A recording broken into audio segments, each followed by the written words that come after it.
Hey, welcome to our devotions today. We are looking still at Luke 9, and Jesus has been pouring into the disciples so he can pour through the disciples. He's poured into them, now he wants to pour through them, so he sends them out on one of their first missionary journeys. We've talked about the ministry loop.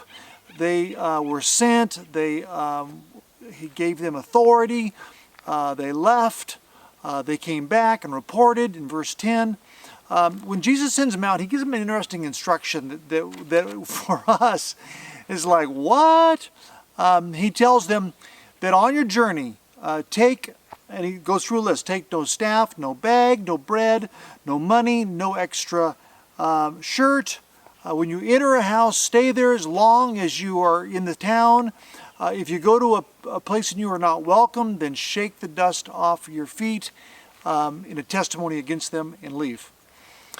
That's got three important lessons for us. Number one, we want to remember context. Context. This is their journey, not necessarily our journey. Literally in Luke 22, he kind of tells them to do something different. And so we want to remember that this is a place and time where Jesus is giving instruction, but it still has some important things that we can learn from. The first one is number one, travel light. The disciples were to focus on the ministry, not the stuff they were taking on themselves to either look good in themselves, but to learn from Jesus. Jesus himself, as he approached life, did not carry a bunch of baggage with him, did not have a bunch of earthly stuff. He toted it around with him. He was stripped down, lean and mean, right? He was out there to do one thing, to minister to people and to proclaim the kingdom of God. He wanted them to take a short-term mission that did exactly the same thing. In so, they not only were learning from Jesus, now they were leaning on Jesus. Interesting that Jesus didn't go with them, right? He sent them out, and in other passages, parallel passages, it indicates that he sent them out by twos. So they had someone else with them. Jesus always kind of modeled that sense of a two-person, all biblical records kind of represent, having another person with you. That's just wise counsel. Try as much as possible not to be completely alone. There's safety in numbers. Ecclesiastes says, two are better than one. They have a good return for their labor. If one falls down, his friend can help him up. But pity the man who has no one to lift him up. To travel in pairs, to go, to be dependent on him. They learned from Jesus, now they lean on Jesus. This was their first real experience of doing ministry not by his side. And so Jesus was helping them to learn that the dependence that they would have on him was a trusting in his wise counsel, learning from Jesus and then leaning on Jesus when he wasn't directly present. It was giving them a foretaste of what would happen when he ascended and left the earth. They would have to go forward, oftentimes throughout the New Testament, after Christ's death and resurrection. Disciples went forward in pairs and trusting not in themselves, but leaning and trusting on Jesus.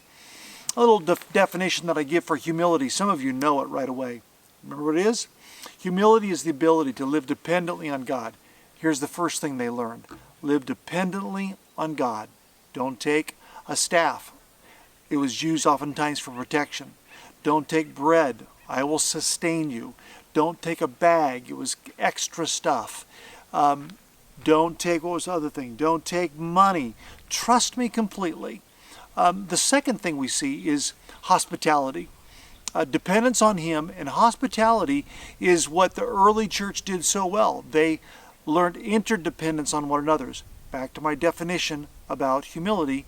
Humility is my ability to live dependently on God, interdependently on others with a passion to serve. The last thing was that if you're not welcome, shake the dust off your feet. Don't belabor the intensity. Don't keep trying to force your way in. If it's not accepted, shake the dust off your feet and move on. Allow God to help you recognize, you know what? You don't have to keep trying to beat a door down. If you're not welcome, Don't press the point. Move on. It's good news for us, isn't it? How can we live dependently on Jesus? Lord, meet my needs. Meet my needs. We can be so concerned about everything else we're doing. He says, live dependently on me. Hospitality. Let us have open doors for one another. Is there someone that maybe you need to open the door to that you haven't? For interdependence.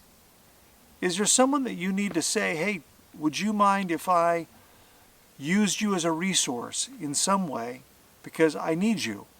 Interdependence. And if someone says no, don't criticize, don't post what they've done, shake the dust off your feet, let God be their judge. Don't retaliate, don't repeat it, move on with your eye on the goal. Don't be consumed by where you're rejected. Stay dependent on the one in whom you've been accepted. Today, I hope you are recognizing that every one of us is on a mission. And in a way, in this world, it's always a short-term mission. Because this world and this life is like a vapor that will soon pass away. And we will report. We will see him face to face and report how we did in our dependence, in our interdependence, and our focusing on the goal of service. God bless you. Have a wonderful day. I'll see you tomorrow.